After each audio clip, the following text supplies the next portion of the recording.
Hi everyone, welcome to exam by. നിങ്ങളിൽ പല ആളുകളും അല്ലെങ്കിൽ നിങ്ങളുടെ ഫ്രണ്ട്സിൽപ്പെട്ട ഒരുപാട് ആളുകൾ ഗെയിം കളിക്കുന്ന ഒരുപാട് ആളുകൾ ഗെയിമിൽ കളിച്ച് അതിൽ മുഴുകി അതുകൊണ്ട് ജീവിക്കുന്ന അല്ലെങ്കിൽ അത്രയും ക്രേസോട് കൂടി ഗെയിം കളിക്കുന്ന ഒരുപാട് ആളുകളുണ്ട്. അങ്ങനെയുള്ള ഗെയിം അഡിക്റ്റുകൾക്ക് നിങ്ങൾ ആദ്യം ഈ വീഡിയോ ഒന്ന് ഷെയർ ചെയ്യുക. അതിനുശേഷം നമുക്ക് ചില കാര്യങ്ങൾ പറയാനുണ്ട്. ഓക്കെ, ഗെയിം എന്ന് പറയുന്നത് വെറും ഒരു കളിയാണോ, വെറും കുട്ടിക്കളിയാണോ എന്നുള്ളത് നമുക്ക് ഈ വീഡിയോ കണ്ടതിന് ശേഷം തീരുമാനിക്കാം. ഓക്കെ, അപ്പോൾ നമുക്ക് എല്ലാവർക്കും അറിയാം, ഗെയിം കളിക്കുക എന്ന് പറയുന്നത് കുറച്ച് രസമുള്ളൊരു കാര്യമാണ്. അതുകൊണ്ട് തന്നെ നമ്മൾ എന്ത് ചെയ്യും, പല ആളുകളും അത് കളിക്കും. അതിനോട് പൂർണ്ണമായും വിട്ടു നിൽക്കുന്ന ആളുകളൊക്കെ ഉണ്ട്. വളരെ നല്ല കാര്യമാണ്. പക്ഷേ ഏതായാലും നമുക്ക് നോക്കാം, ഗെയിം കളിച്ചാൽ നമ്മുടെ ബ്രെയിനിൽ എന്തൊക്കെയാണ് സംഭവിക്കുക. നമുക്കറിയാം, നമ്മുടെ ബ്രെയിൻ എന്ന് പറഞ്ഞാൽ അത്ര ഇമ്പോർട്ടൻ്റ് ആണ്. നമ്മളിനി അങ്ങോട്ട് എത്ര കാലം ജീവിക്കുന്നു അത്രയും കാലം നമുക്ക് ഏറ്റവും ഇമ്പോർട്ടൻ്റ് ആയി വേണ്ട ഒരു അവയവം കൂടിയാണ് ബ്രെയിൻ എന്ന് പറയുന്നത്.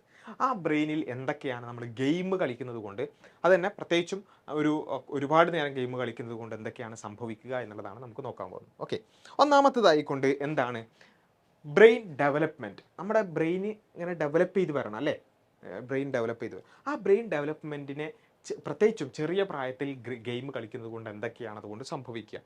Games can have both positive and negative impacts on the brain development. ബ്രെയിൻ്റെ ഡെവലപ്മെൻറ്റ് പോസിറ്റീവായിട്ടും നെഗറ്റീവായിട്ടും എന്ത് ചെയ്യാം, ഗെയിംസ് പിന്നെ ഇമ്പാക്റ്റ് ചെയ്യാം.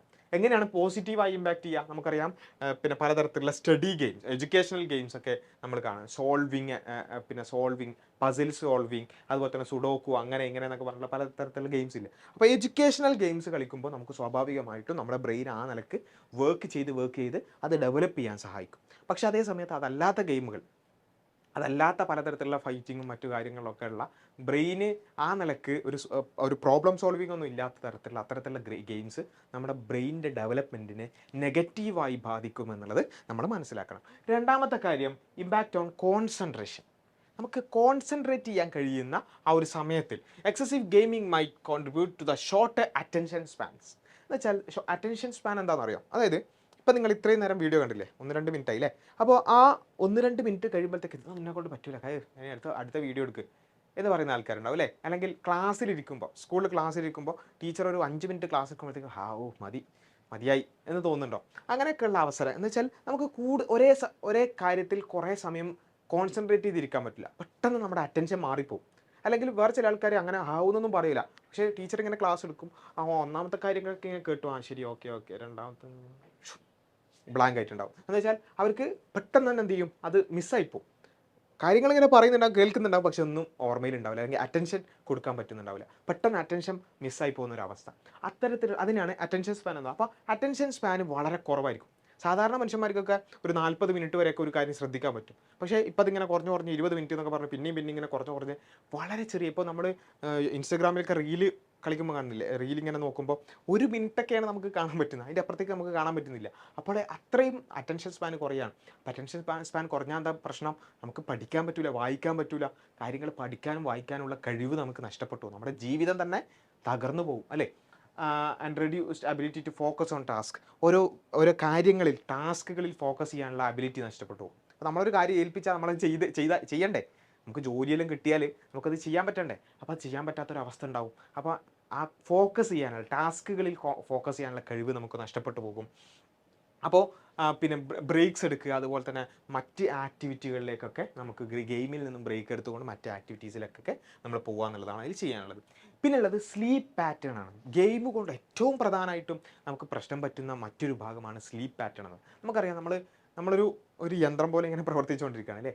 അതിന് റെസ്റ്റ് വേണം. അപ്പോൾ നിങ്ങൾ ആലോചിച്ച് നോക്കിയാൽ, ഏതെങ്കിലും ഒരു മെഷീൻ ഇങ്ങനെ കുറേ നേരം നിർത്താതെ പിന്നെ വർക്ക് ചെയ്യിപ്പിച്ചാൽ എന്ത് ചെയ്യും, അത് നശിച്ചു പോകും. അതേപോലെ തന്നെ നമ്മുടെ ബോഡിയും അല്ലേ, അതിന് കുറച്ച് റെസ്റ്റ് വേണം. അത് കൃത്യമായ പാറ്റേണിലായിരിക്കണം റെസ്റ്റ് എന്ന് പറയുന്നത് അല്ലേ. ഇപ്പോൾ രാത്രി നമുക്ക് രാത്രി എന്ന് പറയുന്നൊരു സംഭവം നമ്മൾ ആ സമയത്ത് റെസ്റ്റ് ചെയ്യാൻ വേണ്ടിയിട്ടാണ്. നമ്മുടെ ഫുള്ളി ബോഡി മൈൻഡ് അടക്കം റെസ്റ്റ് ചെയ്യാൻ വേണ്ടിയിട്ട്, ഉറങ്ങാൻ വേണ്ടിയിട്ടാണ് നമുക്ക് രാത്രി ഉള്ളത്. അപ്പോൾ ആ ഉറക്കം കിട്ടണം. പലപ്പോഴും ഗെയിം കളിക്കുന്നത് രാത്രിയാണ്. രാത്രികളിൽ ഒരുപാട് സമയം 12 മണി വരെയും 1 മണി വരെ 2 മണി വരെയൊക്കെ ഗെയിം കളിക്കുന്ന ആളുകളുണ്ട്. അപ്പോൾ അതുകൊണ്ട് എന്താ സംഭവിക്കുക, നമ്മൾ സ്ലീപ്പ് പാറ്റേൺ ഡിസ്ട്രപ്റ്റഡ് ആയി പോകും. നമ്മളെ മൊത്തത്തിൽ അത് ബാധിക്കും. Late night gaming can disrupt sleep pattern, leading to fatigue and difficulty concentrating during the day. പിന്നെ പിറ്റേന്ന് നമുക്ക് എന്ത് ചെയ്യാൻ പറ്റില്ല, ഒന്നും കോൺസെൻട്രേറ്റ് ചെയ്യാനൊന്നും പറ്റില്ല. അപ്പോൾ ഒരു ബെഡ് ടൈം റൂട്ടീൻ നമ്മൾ എസ്റ്റാബ്ലിഷ് ചെയ്യുക എന്നുള്ളതാണ് അതിൽ വളരെ ഇമ്പോർട്ടൻറ്റ്. പിന്നെ ഉള്ളത് ഡോപ്പമിൻ ലെവൽസാണ്. നമുക്കറിയാം, ഡോപ്പമിൻ എന്ന് പറഞ്ഞാൽ നമുക്ക് പ്ലഷർ ഉണ്ടാക്കുന്ന ഒന്നാണ് അല്ലേ, പ്ലഷർ ഉണ്ടാക്കുന്ന ഒരു കാര്യം. നമുക്ക് ഗെയിം കളിക്കുമ്പോൾ നമുക്ക് നല്ല സന്തോഷം ഉണ്ടാവും. ഓരോ ലെവൽ കഴിയുമ്പോൾ നമുക്ക് ഇങ്ങനെ ഭയങ്കര സന്തോഷം ഉണ്ടാവും അല്ലേ. അപ്പോൾ അത് കുറച്ച് കഴിയുമ്പോൾ അതിൻ്റെ സെൻസിറ്റിവിറ്റി നഷ്ടപ്പെട്ടു. നമ്മുടെ ബ്രെയിൻ അങ്ങനെയാണ് അങ്ങനെയാണ് അതിൻ്റെ ഒരു മേക്കിംഗ് എന്ന് പറയുന്നത്. അപ്പോൾ കുറച്ച് കഴിഞ്ഞാൽ അതിൻ്റെ സെൻസിറ്റിവിറ്റി നഷ്ടപ്പെടും. അപ്പോൾ നമുക്ക് കൂടുതൽ കൂടുതൽ ലെവലുകൾ ചെയ്താൽ മാത്രമേ നമുക്ക് സന്തോഷം ഉണ്ടാവുള്ളൂ. അപ്പോൾ അതിനനുസരിച്ച് നമുക്ക് എന്ത് ചെയ്യും, അഡിക്ഷൻ വരും. അപ്പോൾ gaming especially in a compulsive manner can lead to increase dopamine release in the brain's reward സെൻറ്ററിൽ ഒരുപാട് പിന്നെ ഡോപ്പമിൻ റിലീസ് ആവും. Over time this may contribute to the reduction in the sensitivity കുറയാൻ കാരണമാകും. Require more intense stimuli for the same pleasure response. അപ്പോൾ അതേ സന്തോഷം കിട്ടണമെങ്കിൽ നമ്മൾ കുറേ നേരം ഗെയിം കളിക്കേണ്ടി വരും. അങ്ങനെയാണ് ഈ അഡിക്ഷനൊക്കെ ഉണ്ടാകുന്നത്. അപ്പോൾ ഇത് ഗെയിമിൽ മാത്രമല്ല, ഇപ്പോൾ സിഗരറ്റ് വലിക്കുമ്പോൾ ആദ്യം വിചാരിക്കും വെറുതെ ഒന്ന് നോക്കാൻ വേണ്ടി വലിക്കാമെന്ന് വിചാരിക്കും. അപ്പോൾ എന്ത് കുറച്ച് ഡോപ്പമിൻ റിവാർഡ് സെൻറ്ററിൽ റിലീസാവും. പിന്നെ കുറച്ചും കൂടി വലിച്ചാലേ ആ ഒരു ഡോപ്പമിൻ കിട്ടുള്ളൂ. പിന്നെ കുറച്ചും കൂടി വലിച്ചാലേ കിട്ടുള്ളൂ. അങ്ങനെയാണ് എന്ത് ചെയ്യുന്നത്, സിഗരറ്റ് കൂടുന്നത്, ആൽക്കഹോൾ കൂടുന്നത്, അതുപോലെയുള്ള ബാക്കി കാര്യങ്ങളൊക്കെ നമ്മളിങ്ങനെ അഡിക്റ്റഡ് ആയി പോകുന്നത് അങ്ങനെയാണ്. നമ്മുടെ ബ്രെയിൻ അങ്ങനെയാണ്. അപ്പോൾ അത് ബ്രെയിനിന് പിന്നെ നമുക്ക് മാറ്റാനൊന്നും പറ്റില്ലല്ലോ. അപ്പോൾ ആ രൂപത്തിൽ ഈ ഗെയിം കളിക്കുന്നതും അങ്ങനെ തന്നെയാണ്. ആദ്യം കുറച്ച് ഒരു അരമണിക്കൂർ കളിക്കുന്നതെന്ന് വിചാരിച്ചിട്ട് തുടങ്ങുന്നുണ്ടാവുക. പിന്നെ അത് അരമണിക്കൂർ, 3/4 മണിക്കൂറായി, 1 മണിക്കൂറായി, 1.5 മണിക്കൂറായി, 2 മണിക്കൂർ, 3 മണിക്കൂർ, 4 മണിക്കൂറൊക്കെ ആകുന്നത് എന്തുകൊണ്ടാണ്? ഈ ബ്രെയിനിൻ്റെ ഈ റിവാർഡ് സെൻറ്ററിലുള്ള ഡോപ്പമിൻ റിലീസിലുള്ള വ്യത്യാസം കൊണ്ടാണ്. മനസ്സിലായില്ലേ? അപ്പോൾ അത് നമുക്ക് നിയന്ത്രിക്കാൻ പറ്റാത്തൊരവസ്ഥയിലേക്ക് പോയിപ്പോൾ. അപ്പോൾ അത് ആദ്യം തന്നെ തിരിച്ചറിഞ്ഞ് നിർത്തുക എന്ന് പറയുന്നത് വളരെ ഇമ്പോർട്ടൻ്റ് ആണ്. പിന്നെ ഉള്ളത് ഇമ്പയർഡ് എക്സിക്യൂട്ടീവ് ഫങ്ഷൻസ്. പലതരത്തിലുള്ള നമ്മുടെ ചിന്ത, ആലോചന, ആ കാര്യങ്ങളെയൊക്കെ വലിയ രൂപത്തിൽ prolong gaming can affect the brain's executive functions such as planning. ഒരു കാര്യം പ്ലാൻ ചെയ്ത് ചെയ്യാനുള്ള ഒരു അബിലിറ്റി നമുക്ക് നഷ്ടപ്പെട്ടു പോകും. ഡിസിഷൻ മേക്കിംഗ്, ഒരു ഡിസിഷൻ എടുക്കാൻ, ഒരു തീരുമാനം എടുക്കാനുള്ള കഴിവ് നമുക്ക് നഷ്ടപ്പെട്ടു പോകും. അതുപോലെ തന്നെ ഇമ്പൾസീവ് കൺട്രോൾ, അത്തരത്തിലുള്ള കാര്യം. എന്ന് വെച്ചാൽ നമ്മൾ മനുഷ്യന്മാരെ ജീവിക്കുമ്പോൾ നമുക്ക് ഏറ്റവും ഇമ്പോർട്ടൻ്റ് ആയിട്ട് വേണ്ടതാണ് ഡിസിഷൻ എടുക്കാനുള്ള പവർ, അല്ലെങ്കിൽ പ്ലാൻ ചെയ്യാനുള്ള കഴിവ്. ഇതൊന്നും ഇല്ലെങ്കിൽ പിന്നെ നമുക്ക് എങ്ങനെ ജീവിക്കാൻ പറ്റുക? അപ്പോൾ നമ്മൾ വളരെ ചെറുപ്പത്തിൽ തന്നെ ഇതൊക്കെ നഷ്ടപ്പെട്ടു പോയി നമ്മളെന്ത് ചെയ്യും, ആകെ പ്രയാസത്തിലായി പോവും ഗെയിം അധികമായി കളിച്ചാൽ. അതേപോലെ തന്നെ ഏതുവരെ ചോദിച്ചാൽ നമ്മുടെ ബ്രെയിനിൻ്റെ സ്ട്രക്ചറൽ ആയിട്ട് തന്നെയുള്ള ഡിഫറൻസസ് കൂടുതൽ ഗെയിം കളിക്കുന്നവരിൽ ഉണ്ടാവുന്നതാണ്. പലതരത്തിലുള്ള സ്ട്രക്ചറൽ ആയിട്ടുള്ള ചേഞ്ചസ് അടക്കം ഉണ്ടാവും. Some studies suggest that excessive gaming may lead to structural changes in the brain, particularly in the region associated with attention, memory and motor skills. Attention, memory, motor സ്കിൽസിലൊക്കെ അതിനൊക്കെ control ചെയ്യുന്ന ഏരിയാസിലൊക്കെ പലതരത്തിലുള്ള structural changes തന്നെ ഉണ്ടാവും. അത് cognitive ഫങ്ഷൻസിനെ affect ചെയ്യുകയും ചെയ്യും. അപ്പോൾ നമ്മുടെ ബ്രെയിനിനെ വലിയ രൂപത്തിൽ ബാധിക്കുന്ന, നമ്മുടെ ഭാവിയെ വലിയ രൂപത്തിൽ ബാധിക്കുന്ന വലിയൊരു പ്രശ്നമാണ് ഈ ഒരു ഗെയിം എന്ന് പറയുന്നത്. അപ്പോൾ അതിൽ കൂടുതലായി പിന്നെ ഇൻവോൾവ് ആയിട്ടുള്ള ആളുകൾ അവർ മനസ്സിലാക്കേണ്ടത്, നിങ്ങളുടെ ജീവിതത്തെ തന്നെ ഇപ്പോൾ കളിക്കുമ്പോൾ നല്ല രസമൊക്കെ ഉണ്ടാവും. ഇപ്പോൾ കളിക്കുമ്പോൾ ഭയങ്കര രസമായിരിക്കും, ത്രില്ലായിരിക്കും.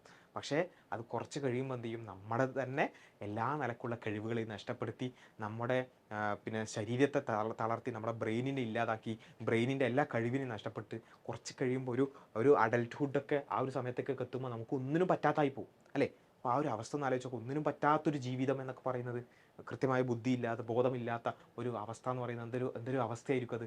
ആ ഒരു അവസ്ഥയിലേക്ക് നമ്മൾ എത്തിപ്പോകും. മനസ്സിലായില്ലേ? അപ്പോൾ അത് തിരിച്ചറിഞ്ഞുകൊണ്ട് എന്ത് ചെയ്യുക, അത്തരം അവസ്ഥകളിൽ നിന്ന് നമ്മൾ മാറി നിൽക്കുക. ഗെയിമിൻ്റെ ഒരു അമിതമായ ഉപയോഗം അത് വലിയ രൂപത്തിലുള്ള പ്രശ്നങ്ങളിലേക്ക് വഴിവെക്കുന്നു മനസ്സിലാക്കിക്കൊണ്ട് അതിൻ്റെ തുടക്കത്തിൽ തന്നെ അതെന്ത് ചെയ്യുക, ഒഴിവാക്കാൻ അല്ലെങ്കിൽ കൺട്രോൾ ചെയ്യാൻ നമുക്ക് സാധിക്കേണ്ടതുണ്ട്. ആ രൂപത്തിൽ എല്ലാവരും കൺട്രോൾ ചെയ്യാൻ സാധിക്കട്ടെ എന്ന് ആശംസിക്കുകയാണ്. നിങ്ങളുടെ ഗെയിം കളിക്കുന്ന അല്ലെങ്കിൽ ഗെയിമിൽ അഡിക്റ്റഡ് ആയി പോയിട്ടുള്ള സുഹൃത്തുക്കൾക്ക് നിങ്ങളത് സെൻഡ് ചെയ്ത് കൊടുക്കുക. അവർ മനസ്സിലാക്കട്ടെ അല്ലേ, ഇതിൻ്റെ ഒരു പ്രശ്നം അവർ കൂടി മനസ്സിലാക്കട്ടെ.